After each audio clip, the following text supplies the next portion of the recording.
बिस्मिल्लाहिर्रहमानिर्रहीम अस्सलाम वालेकुम। मेरा नाम है नवीद शेख और आप देख रहे हैं मेरा यूट्यूब चैनल। अमेरिका ने अफगानिस्तान के हवाले से एक ऐसी वारदात डाली है जिस पर अफगानी तो अमेरिका को कोस ही रहे हैं, पर दुनिया के दीगर ममालिक भी अमेरिका को काफ़ी बुरा भला भी कह रहे हैं और उसको उसका असल चेहरा भी दिखा रहे हैं और इस भोंडी हरकत पर उसको खूब लान तान भी किया जा रहा है। आज का जो ये वीलॉग है इसी सिलसिले में है, और अगर आपने अभी तक इस चैनल को सब्सक्राइब नहीं किया तो कर लें और बेल आइकन को भी लाजमी प्रेस कर दीजिएगा।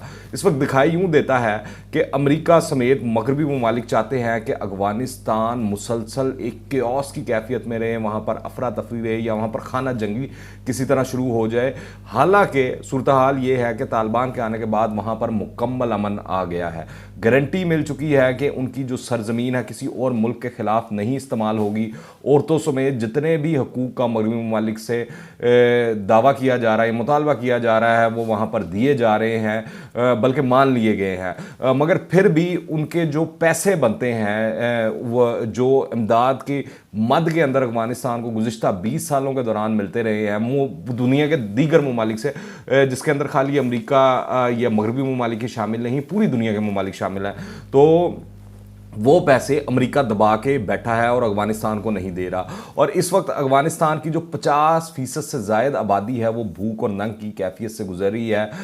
बड़े मुश्किल हालात हैं, मुश्किलात बहुत ज़्यादा हैं। अक़वाम मुत्तहिदा भी इस खदशे का इजहार कर चुका है कि 2022 के वस्त तक मुल्क में गुर्बत की शरह 97% तक पहुँच सकती है। मगर इंसानी हकूक़ के चैम्पियंस को बाकी सब कुछ तो दिखाई देता है, मगर अफगानियों की ये हालत ज़ार जो है वो उनको दिखाई नहीं देती। यह लगता यूँ है कि वो चाहते हैं कि अफगानिस्तान के हालात जो हैं कभी ठीक ना हो और अफगानी इसी तरह गिड़गिड़ा कर मरते रहें। और इसी वाले से चीन ने एक बहुत बड़ा और तगड़ा बयान दे दिया है और उसने खुलकर अफगान अवाम की हमायत के अंदर वो बोल उठाया। यहाँ तक कि इस सिलसिले में चीन ने अमेरिका को डाकू करार दे दिया है और शायद मेरे ख्याल से कुछ गलत भी नहीं कहा, क्योंकि जो उसकी हरकतें हैं वो डकैत से किसी कम नहीं है। दरअसल अगर मैं आपको बताता चलूँ कि चंद रोज़ कबल जो अमरीकी सदर है जो बाइडन ने अफगानिस्तान के मुंजमद $7 अरब के फ़ंड को 2 हिस्सों में तकसीम करके सदारती हुक्मनामे पर दस्तखत कर दिए, जिसके बाद निस्फ रकम जो है $3.5 अरब अफगानिस्तान के अवाम की इंसानी मदद, जबकि बकिया $3.5 अरब 11 सितंबर के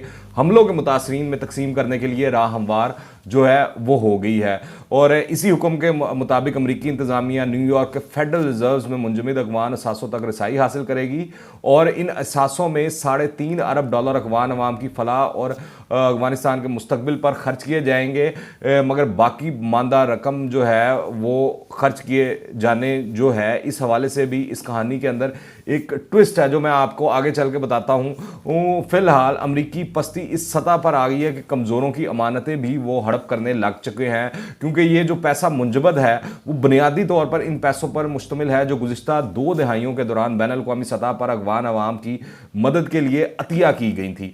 यानी कि ये अतिया की गई रकम है, इमदादी रकम है।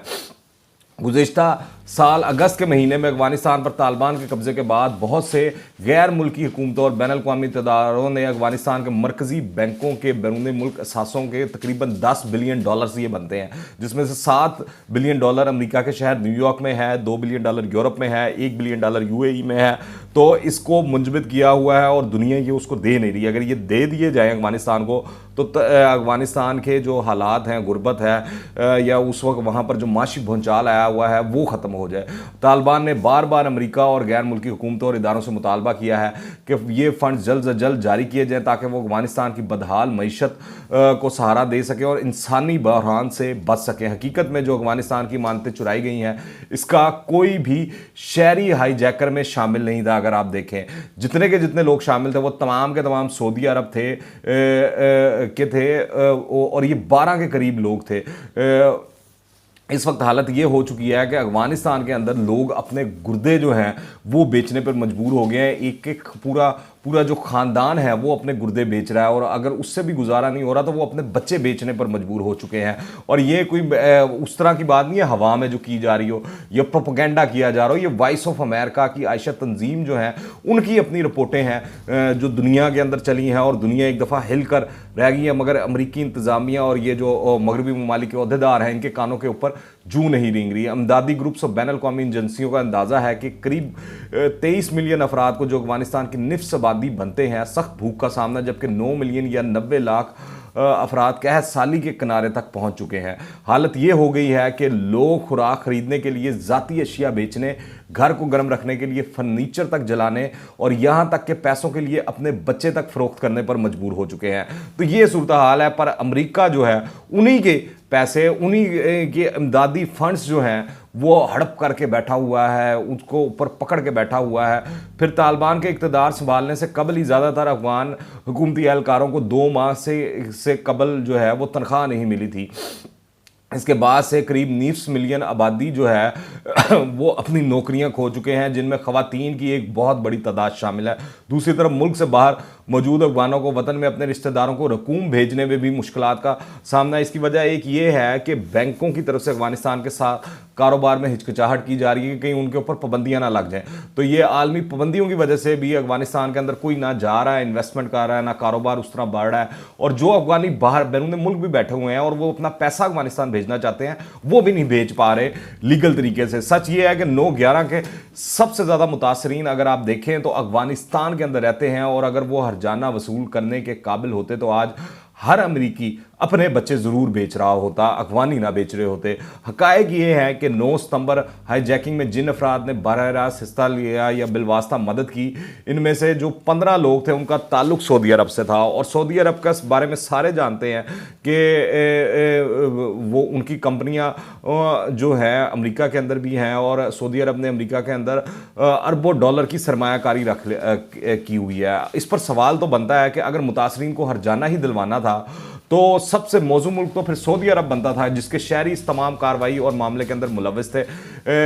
इस सिलसिले के अंदर चीनी वजारत खारजा ने मजलूमों के हक में आवाज़ बुलंद करते हुए बिल्कुल ठीक कहा है कि अफगान अवाम की रजा के बगैर अमेरिका ने अफगान असासों पर फैसला किया है। तर्जमान चीनी वजारत खारजा जो हैं वांग वेनबिन ने कहा कि अमरीकी फैसले से फिर साबित हो गया है कि अमरीका अपने दावों के बरक्स कमज़ोरों का दिफा नहीं करता। साबित हुआ अमरीका अपने फैसले सिर्फ अपनी बालादस्ती के लिए करता है। अफगान अवाम के मुजरिम अमरीका को अफगान अवाम की मुश्किलात बढ़ानी नहीं चाहिए। अमरीका का ये अमल डाकुओं के तर्ज अमल से मुख्तलिफ नहीं है। तो बड़ा कैटेगोरिकली चीन ने वाज़ह कर दिया है कि अमरीका का क्या किरदार है इस तमाम सिलसिले के अंदर और अमरीका की असल शक्ल क्या है। फिर चीन ने यह भी मुतालबा किया है कि अमरीका को अफगान अवाम के तमाम असासे गैर मुंजमद कर देने चाहिए और अफगानिस्तान से एक तरफा जो पाबंदियाँ हैं वो हटा लेनी चाहिए। अमरीका को अफगानिस्तान में इंसानी बहरान कम करने के लिए अपनी जिम्मेदारी जो है वो कबूल करनी चाहिए, क्योंकि ये जितना भी इंसानी बहरान पैदा हुआ है, जो हालात ख़राब हुए हैं, उसका जिम्मेदार सबसे बड़ा अगर देखा जाए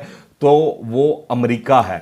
अफगानिस्तान के सासों से मुतल्लिक अमरीकी फैसले पर पाकिस्तान भी अपने तहफ़्फ़ुज़ात का इजहार कर चुका है। इमरान खान साहब ने गुज़िश्ता 2-3 जो इंटरव्यूज़ दिए हैं या चीन का जो दौरा किया है, वहाँ पर भी बड़ी खुलकर इस सिलसिले में और इस हवाले से बात की है कि इससे अफगान अवाम की मुश्किलात जो हैं वो मज़ीद बढ़ेंगी और इस वक्त अवाम जो है शदीद मुश्किलात का शिकार है। मगर शायद अमरीका को इससे फ़र्क नहीं पड़ता, या फिर उनकी ख्वाहिश ये है कि अफगानी जो हैं वो मुसलसल बहरान का शिकार हैं। इस हवाले से अफगान हुकूमत ने भी इस अमरीकी फैसले को चोरी और इखलाकी इन्हतात का निशानी जो है वो करार दिया गया। अफगानिस्तान के जो साबिक सियासतदान हैं, आवाम हैं, एकेडमिक्स हैं और दीगर जो लोग हैं, उन्होंने भी इस पर शदीद बरहमी का इजहार किया है। सोशल मीडिया के ऊपर भी अफगानों ने लिखा है कि अमरीकी सदर जो बाइडन मुश्किलात में घिरे अफगान शहरियों का जो पैसा है वो चुरा रहे हैं और ये इस अमल का अमरीका में दहशतगर्दी से किसी तरह का जो है अफगानों का वो कोई ताल्लुक बनता नहीं है और पहले भी नहीं था। माहिरीन का अब दावा है कि मुंजमद शुदा असासों की इस तरह तकसीम अफगान मईशत के लिए एक नाकाबिल तलाफ़ी जो है वो नुकसान होगा। अफगान पॉलिसी के तज्ज़ियाकार और मुहक्किक मोहसन अमीन का इसी सिलसिले में कहना है कि ये अफगान शहरियों को इनकी अपनी ही रकम इंसानी मदद के नाम पर दी जाना है, जबकि इनकी मईशत का गला घोटा जा रहा है। यानी कि उन्हीं के पैसे, उन्हीं का हक उनको नहीं दिया जा रहा और उल्टा उन्हीं के ऊपर पाबंदियाँ भी लगाई जा रही हैं और उनकी हुकूमत को भी नहीं तस्लीम किया जा रहा। अफगान तालिबान ने इस सिलसिले में वाज़ह कर दिया है कि अगर अफगानिस्तान के 7 अरब डॉलर्स के असासे बहाल ना किए गए तो अमेरिका से मुतल्लिक पॉलिसी के ऊपर वो नज़रसानी करेंगे।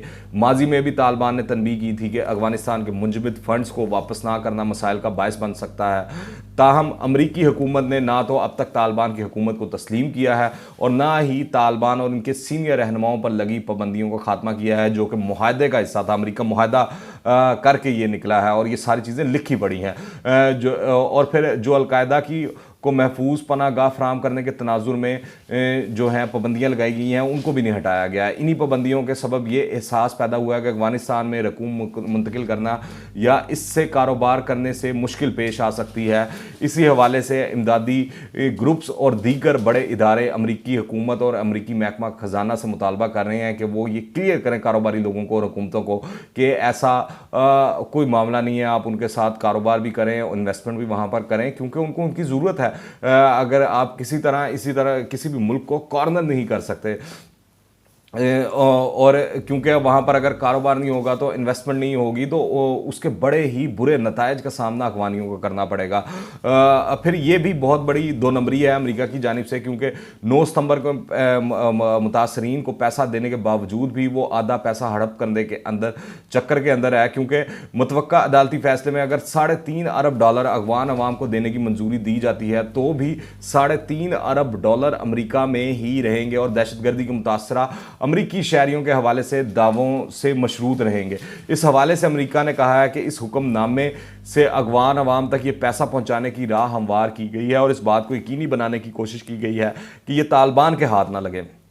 यानी ये तमाम पैसा भी अमरीकी कंपनी या एनजीओज़ के थ्रू ही अफगानिस्तान के अंदर भेजा जाएगा या लगाया जाएगा। अब वो उनकी सवाबदीद है कि वो अफगानियों पे खर्च करते हैं, अपने आप पर खर्च करते हैं या खातों के अंदर खर्च करके और ये सारा पैसा पूरा कर देते हैं। इसीलिए इसकी कोई गारंटी नहीं है कि ये अफगानियों तक पहुँचता है कि नहीं पहुँचता। देखा जाए तो जो चीन ने अमरीका के लिए डकैत का लफ्ज़ इस्तेमाल किया है, ये गलत नहीं किया, ये बिल्कुल ठीक है, क्योंकि जिस मुल्क पर आपने मुसलसल 20 साल जंग जो है वो मुसल्लत किए रखी, हज़ारों लाखों लोगों की जो है मजलूमों की जानें ली आपने, हर तरह का असला बारूद उनके ऊपर आजमाया, यहाँ तक कि पूरे मुल्क को खंडर में तब्दील कर दिया, उनके पहाड़ तक आपने काट दिए, ऐसे ऐसे बम चलाए, डिजी कटर और इस तरह के दूसरी जो मिसाइल हमले आपने किए, जो ड्रोन अटैक्स आपने किए, सारी दुनिया के सामने हैं। अब अगर आप इसको मिलने वाली इमदादी रकम के पैसे भी खा जाएं तो डाकू कहना भी मेरे ख्याल से इंतहाई छोटा लफ्ज़ ही दिखाई देता है। आप इस हवाले से कह रहे हैं, नीचे कमेंट्स में लाजमी बताइएगा। दुआ में याद रखें। अंटिल द नेक्स्ट टाइम, अल्लाह हाफिज़।